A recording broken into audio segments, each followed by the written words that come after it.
Good morning students.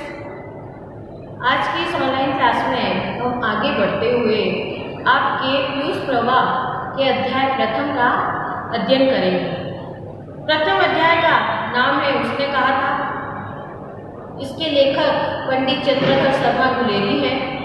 हम सबसे पहले कोई भी है अध्याय शुरू करते हैं तो उसका लेखक परिचय देखते हैं, तो इस पर भी एक नज़र डाल ही देते हैं कि इनका जन्म है 1883 में हुआ। जन्म है 1883 में हुआ। इनकी मृत्यु 1922 में हुई थी। हिंदी कहानी के उल्लेखनीय हस्ताक्षर है और इनका जन्म स्थान इनका जयपुर। वे बचपन से ही साहित्यिक प्रतिभा संपन्न थे।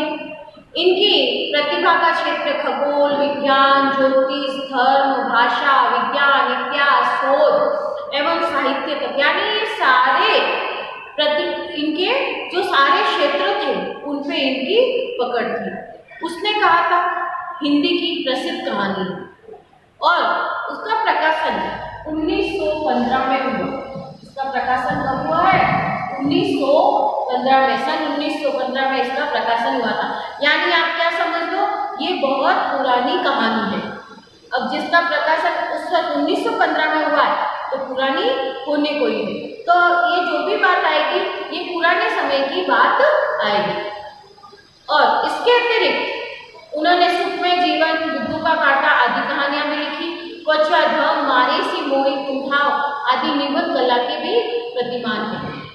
और उन्होंने मासिक पत्र समालोचक का संपादन किया और वे नागरी प्रचारणी सभा जो काशी में है उसके संपादक मंडल में भी रहे और 39 वर्ष की अल्पायु में भी इनका निधन हो गया।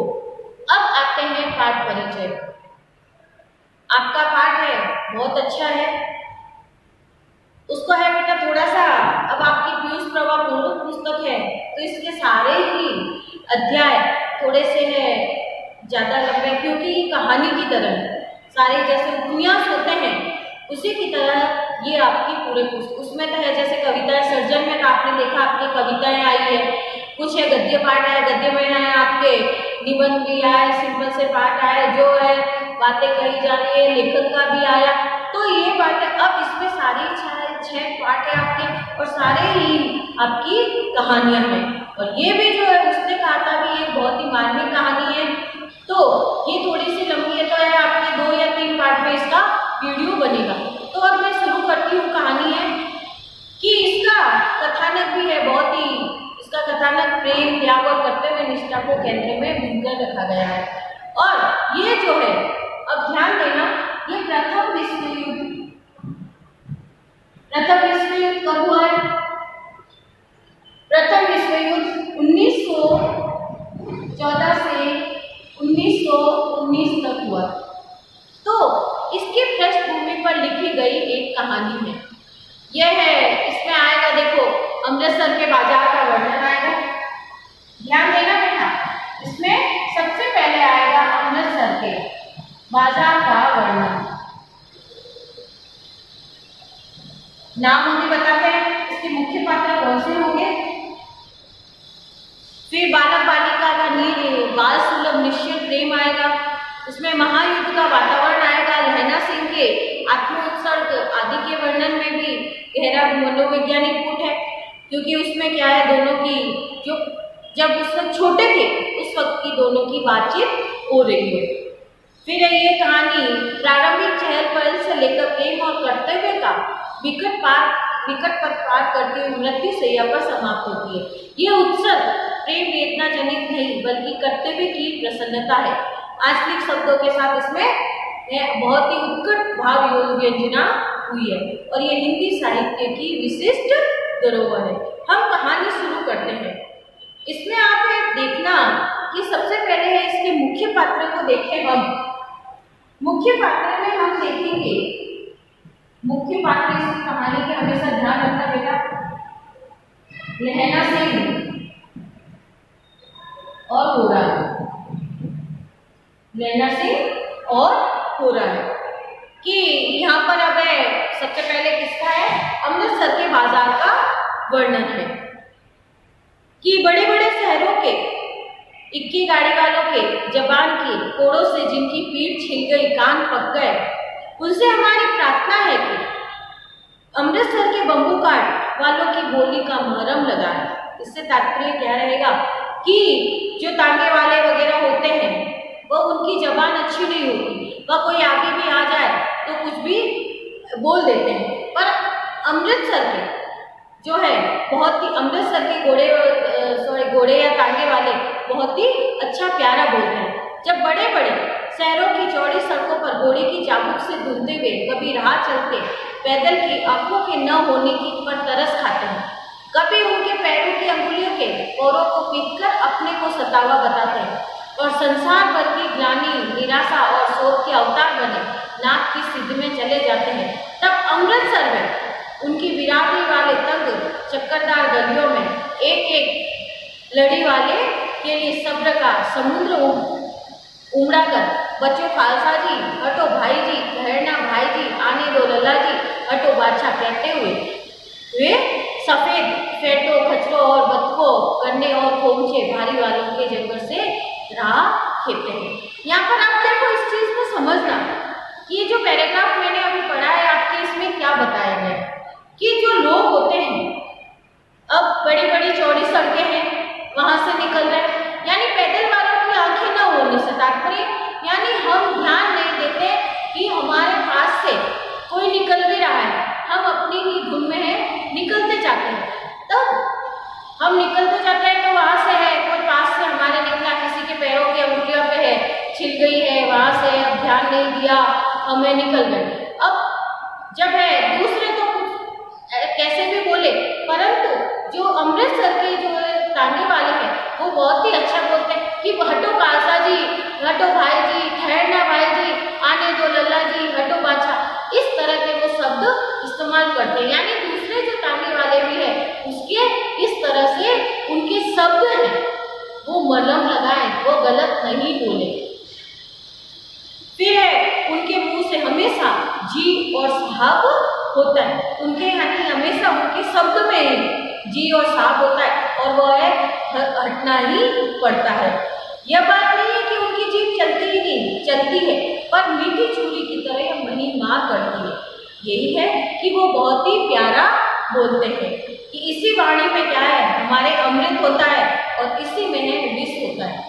तो यहाँ पर यही बात बताई गई है। और यदि कोई बुढ़िया बार बार चितौनी करने पर भी लीक से नहीं हटती तो वह उनके क्या होता है, हट जा जीने जोगिए, हट जा कर्मा वालिए, हट जा पुता प्यारिए, बढ़ जा लंबी उम्र वालिए।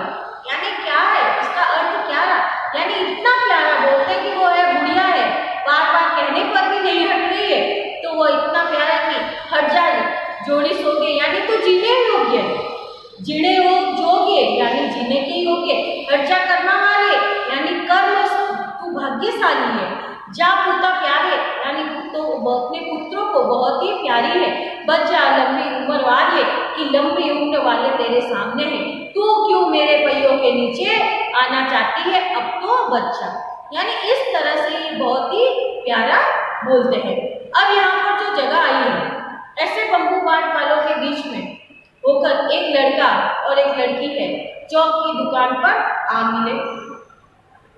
अब उसके बालों और ढीले सूत्रों से जान पड़ते हैं कि दोनों सिख हैं, दोनों ही सिख जाति। अब अमृतसर में तो आपने देखा ही होगा, वहाँ पर जो पंजाब का पूरा एरिया है वहाँ पर है सिख ही ज़्यादा रहते हैं, उनकी ही पॉपुलरिटी ज़्यादा है।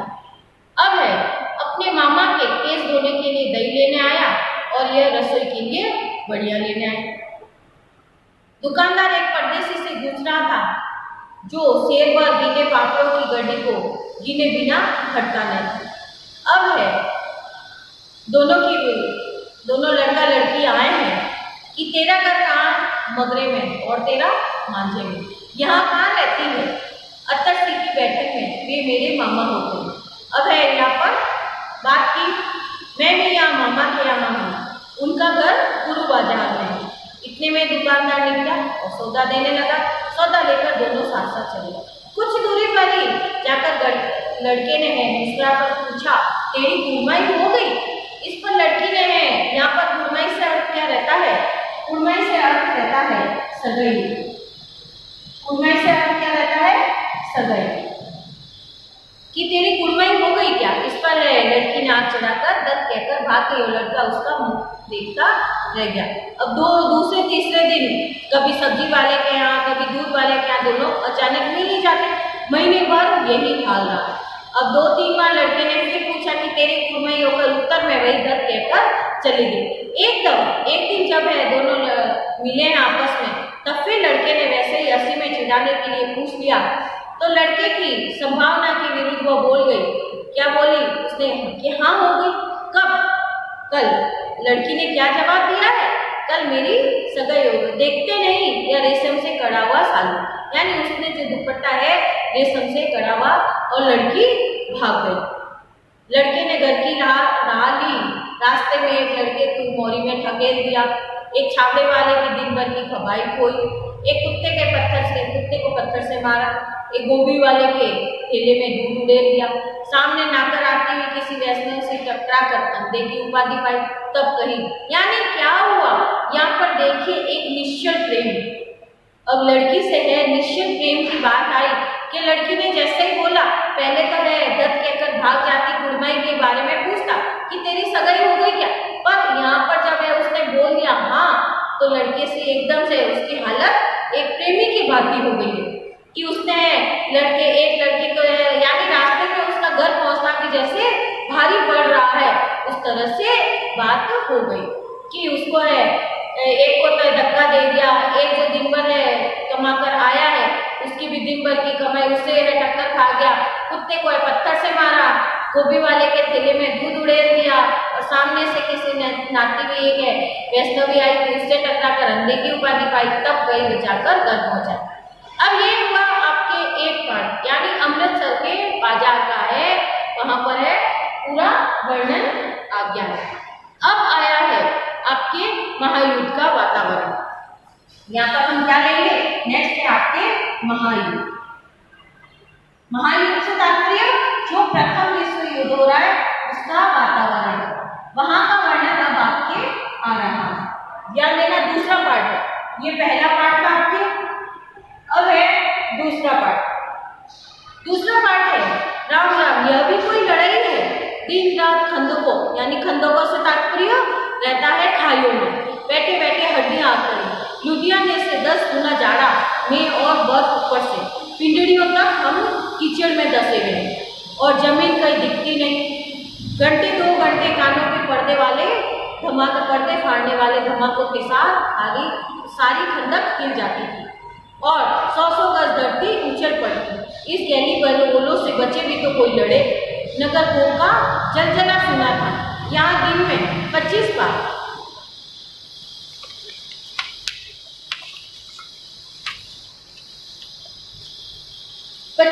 जलजले होते हैं। तो कहीं खंडक से बाहर साफा या खूनी निकल गई तो चटाक से गोली लगती है और मालूम बेईमान मिट्टी में लेटे हुए या घास की पत्तियों में छिपे रहते हैं। अब वो ये देखो किस तरह का वर्णन है। आपने देखा ये पैराग्राफ मैंने पढ़ा तो आपने क्या देखा?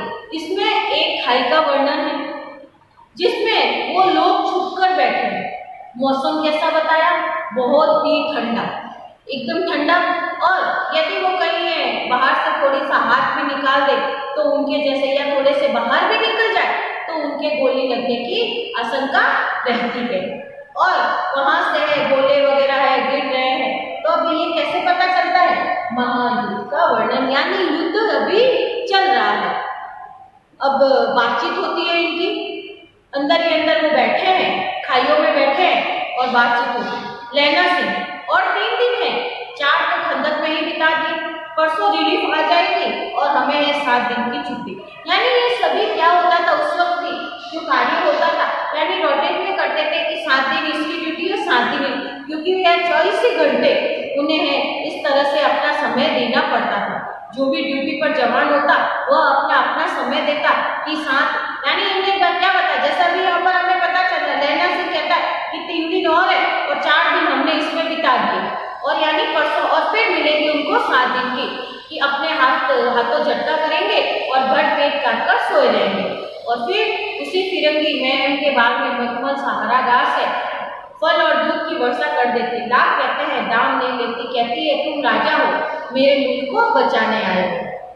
वही है फिर आगे कि 4 दिन तक पलक नहीं झेलती। वह क्या है कि 7-7 दिन तक वह सो भी नहीं सकते। क्या करते थे, जब युद्ध का वातावरण है उस वक्त जवान सोता नहीं है, सैनिक सोता नहीं है। अब बिना फेरे घोड़ा बिगड़ता है और बिना लड़े सिपाही। इस चीज को समझना नहीं, कई बार क्वेश्चन आया है। आप लाइन समझो कि बिना फेरे घोड़ा बिगड़ता है, बिना फेरे घोड़ा बिगड़ता है और बिना लड़े सिपाही। इस चीज को समझना, बिना लड़े सिपाही। इसमें जो बात होता है वही कि घोड़े को यदि हमें एक जगह खूंटे से बांध कर रखें तो वह बिगड़ जाएगा और किसी काम का नहीं रहेगा।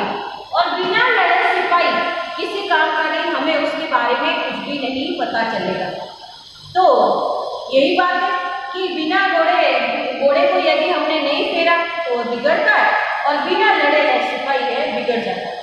अब मुझे तो संगीन चढ़ाकर मार्च का मौका मिल जाए और फिर 7 जर्मनों को अकेला मारकर नहीं लौटूं तो मुझे दरबार साहब की देरी पर माथा टेकना नसीब हो।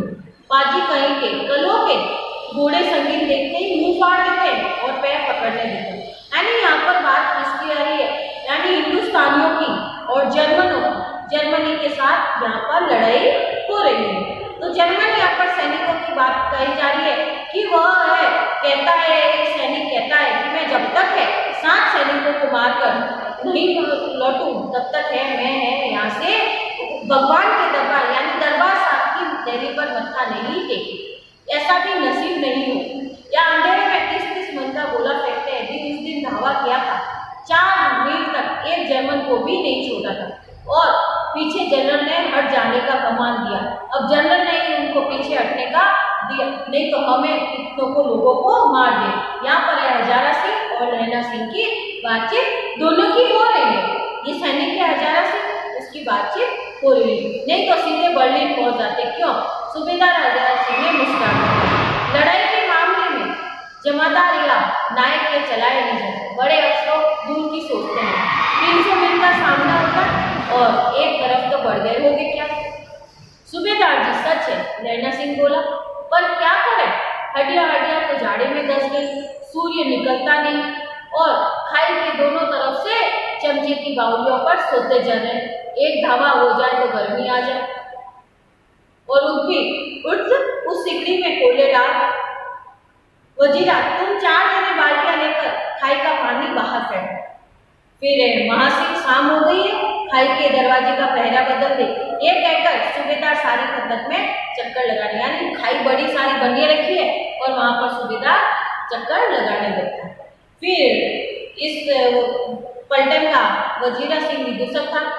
बाल्टी में गंदा पानी भरकर खाई के बाहर फेंकता हुआ बोला, मैं पाधा बन गया हूँ, करो जर्मनी के बादशाह का तर्क।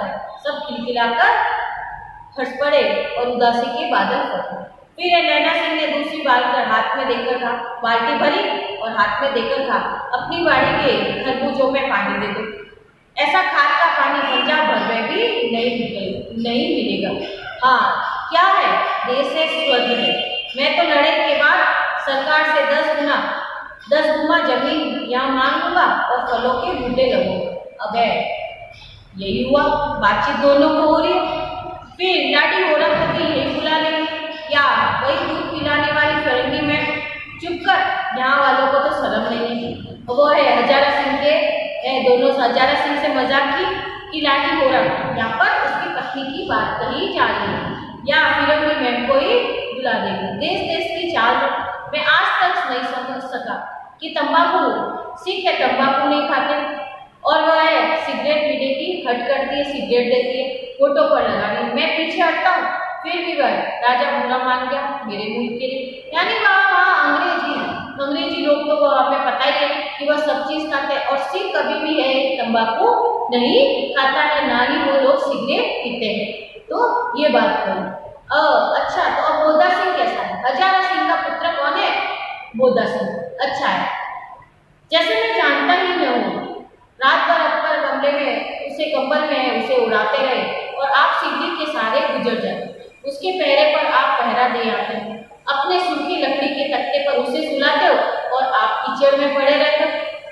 कहीं तुम न मानने पड़ जाना, चारा क्या है, मौत और निमोनिया से मरने वाले को मुरब्बे में नहीं मिलता। ऐसा मत डरो, मैं तो गुलेल के खड्ड में किनारे बनूंगा, भाई कीरत सिंह की गोदी में मेरा सिर होगा और मेरे हाथ के लगाए हुए आंगन के आम की पेड़ की छाया होगी। ये बात हुई है जो एक ही खंदक में, एक ही खाई में रहते हैं। हजारा सिंह है, बोधा सिंह है, नैना सिंह है और वजीरा सिंह है।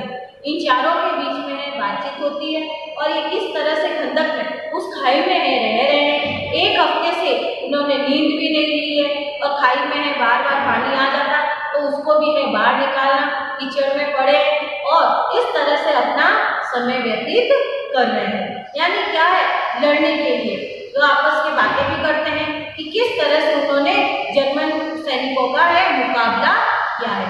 कल हमें आपके नेक्स्ट पार्ट है देखेंगे। आज के पार्ट 1 पार्ट 2 है अभी यहाँ पर पूरा हुआ है।